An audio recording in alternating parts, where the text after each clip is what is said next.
तुम्हाला कशीच उरभर मी हिरामन बनकरला बघायला करमाळ्याला पळत गेलतो 3 किलोमीटर वरनं. काय 3 किलोमीटर वरनं बघायला हिरामन बनकरला. हिरामन बनकर तरी काय पाहिलं नव्हता. एकदम एवढा मोठा महाराष्ट्र केसरी झालेला पण बारक्या छोट्या पोरासारखे गाल. बर लय देख ना लय देख. मी करमाळ्याला 3 किलोमीटर पळत गेलोय आणि बघितलं एक समाधान आजच आठवण आहे ना. जय हिंद जय भारत. ही बलदंड श्रेष्ठीचा पैलवान बघू शकताय. वय वर्ष किती आहे? 67 वर्ष वय आहे. अजून जो महाराज केसरीला खेळू शकतो असा पैलवान आहे. पण या व्यक्ती महाराज केसरी झालेला नाही, पण आपल्या पोराला महाराज केसरी करण्याचं काम केलेलं आहे. आणि अनेक नामांकित मल्लांच्यावर कुस्त्या झाल्या. बरोबर कोणाकोणाबरोबर झाल्या कुस्त्या? नारायण आबा, छोटाराव साहेब, विजयनाना मोडळे, दत्ताप्पा वाघमारे, हा तुम्हाला सांगतो शिवाजी केकान. मग शिवाजी केकान महाराज केसरी झाले. मला अगोदर मिलिटरीत नेत होते, त्याच्या अगोदर मी गेलो नाही, तो गेला मिलिटरी. त्यांना 100 किलोचा माणूस पाहिजे होता मिलिटरी मध्ये. तुम्ही 100 किलो होतो वजन? हो. पहिल्यापासून हत्तीसारखी तब्येत होती. पहिल्यानंच मोठा होतो. म्हणजे पहिल्यापासून हत्तीसारखी तब्येत असला पहिलवान, मग महाराज केसरी का झाला नाही हा प्रश्न आहे. नदार मदाप ही मोठे मोठे पैलवान असायचे. आम्हाला वाटतं ती कशी ऐकते ना, आम्हाला असं आमच्या मनात यायचं. ती मोठे म्हणजे पैलवान भीती होती मनामध्ये. भीती नाही. आम्हाला वाटतं 2-4 कुस्त्या कशाला सोडायचे. इकडे 5-4 हजार भेटते, तेव्हा 5,000 लय झाले साहेब.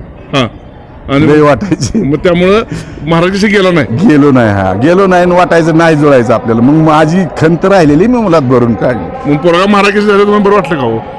समाधान आहे हा आनंद. खरं. मग तो मी त्याला प्रश्न विचारला, तुम्ही मुलाखत ऐकलेली का? ऐकली बालाची ऐकली.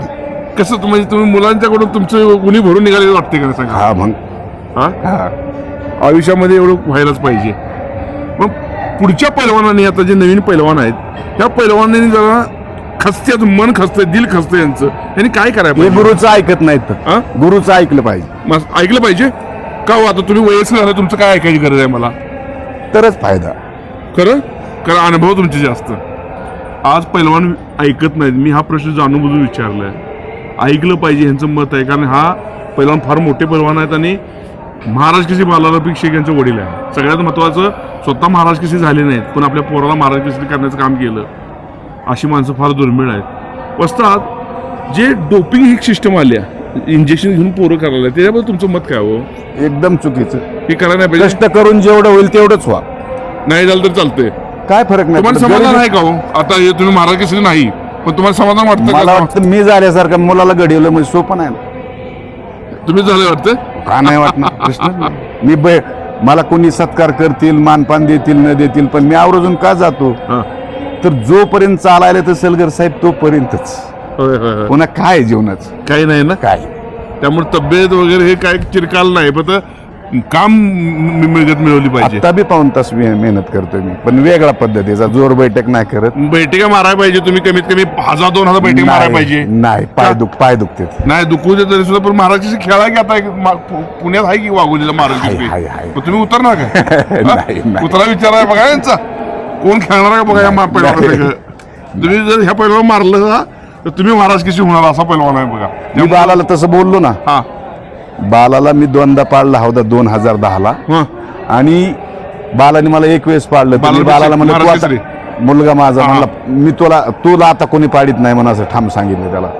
त्यावेळी तुम्ही सांगितलं बाला ठाम 2010ला. अजून बालाला विचारा. तुम्ही त्याला पहिल्या 2 वेळा पाडलं आणि परत तिने एकदा पाडलं. त्याला विचारा. त्याने एकदा पाडलं तुम्हाला. मी म्हणलं तर तू मला एकदा पाडलंय पण तू कोणाला ऐकत नाही महाराष्ट्रात. आता ना आणि तू महाराज कशी होणार? तर आंधळकर वस्तादांची त्या शब्द आहेत. शेवटचा बालारपी माझा पैलवान म्हणून. महाराज केसरी ओरिजिनल हिंद केसरी करीन म्हणले, पण त्यांचं दुखायला लागलं. आपली काय गरज अशा तसा माणूस पुन्हा होणे नाही. गणपती आंधळकरांसारखा आणि अण्णासाहेब पटरेन सारखा दानतदार माणूस कधी नाही.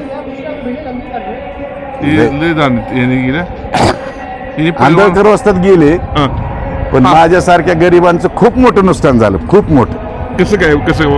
पहिलवान ओरिजिनल हिंद केसरी करीन म्हणायचं मी ह्याला. बालाला 2000 भगवंत केसरी 12ला झाला. पण आंधळकर वस्तादांच्या जवळ कधी होता तो? तिथून पुढे 12च्या 14च्या नंतर सेवा लय केली म्हणतात. सेवा लय केली, प्रेम बी लय केलं. त्यांनी बी आमच्या आम्ही समाज मुस्लिम पण लय प्रेम.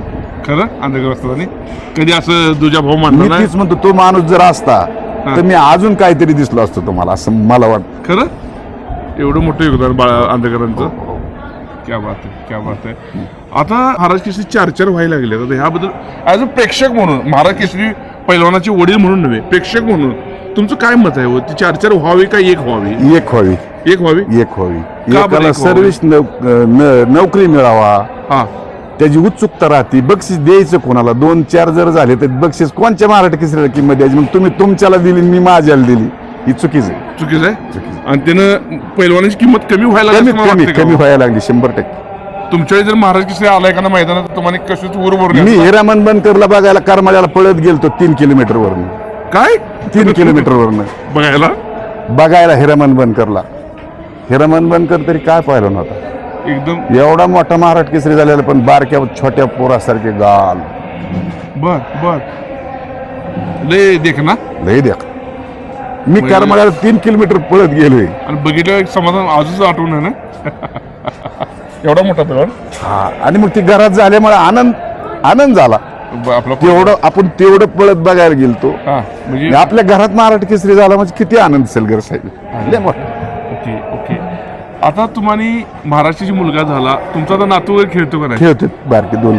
मग त्यांच्याकडे तुम्हाला काय म्हणून बघता? आता हिंदी केसरी म्हणून बघताय का काय म्हणून? मी आता त्यांना घेऊन जातोय तालमीत. हा अपेक्षा धरून कुठलीच गोष्ट करायची नाही, ती होती सक्सेस. हा. तुम्ही जर म्हणले ना ह्याला पहिलवानच करेन, तो होऊ शकत नाही. नाही. हा मी पहिलवान दुसऱ्यांना करायला चाललो होतो. त्या बालाचे 2 भाऊ आहेत अजून, हा त्यांना पहिलवान केलं. ती चांगली पहिलवान होती ते बी, हा. पण ती बाजूलाच राहिले आणि बिगर दूध पिणारच पहिलवान झाला. म्हणजे 12 पेक्षा. हो. दूध पितो का? दूधच नव्हतं त्याला. दोन्ही पोरांना पाहिजे का, ह्याला कुठलं दूध द्यायचं? बर, तरी सुद्धा ह्यो जिद्दीने झालं म्हणायचा. जिद्दीने नाही, त्याची जिकाटी. आणि मग मी त्याच्याकडेच फोकस केला ना.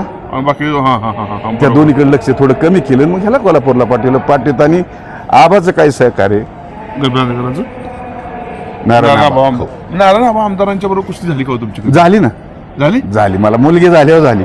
तुम्हाला मुलगी झाल्या? हो, मला मुलगी झाल्यावर. बर, मग काय झालं त्या कुस्तीत? जोड सुटली पाहून तासानी. सुटली. हा, तुम्ही आबांना कधी आमदारासंग कुस्ती सुटली म्हणल्यावर तुम्ही मग राजकारणाच्या आखाड्यात नारायणआबा आमदार झाले, कधी भेटल्यावर तुमच्याशी हे होतं, कधी बोलणं होतं का? आता बी हातात हात धरते ते आबा. धरते? असं हातात हात धरते. मला म्हणते अजून बरंच मोठे शपथ म्हणते. अजून म्हणते? हो. निबार मोठा आहे. हो. मग आहेच की हत्तीसारखी मोठा आहे की बघा हात. हे हत्तीसारखी मोठा असणारा हात आहे बघा. हा. तर कोई बात नाही. आज महाराज केसरी बालारफिक शेख यांचे वडील आदम शेख यांच्याबरोबर आज बोलताना फार मजा आली. आणि यांच्याकडून काहीतरी शिकण्यासारखं आहे. शरीर कसं ठेवायचं. 67 वर्ष वय आहे अजून सुद्धा. मी म्हटलं पैलवान ताकदीचं ही आहे बघा. ही मिळगत पाहिजे आयुष्यात. शरीर चांगलं पाहिजे, यासाठी व्यायाम केला पाहिजे, निरोगी राहण्याचा प्रयत्न केला पाहिजे आणि गुरुचा आदर केला पाहिजे. बरोबर ना? बरोबर. एवढंच मी बोलतो थांबतो आणि तुमचा आभार मानतो साहेब. नमस्कार.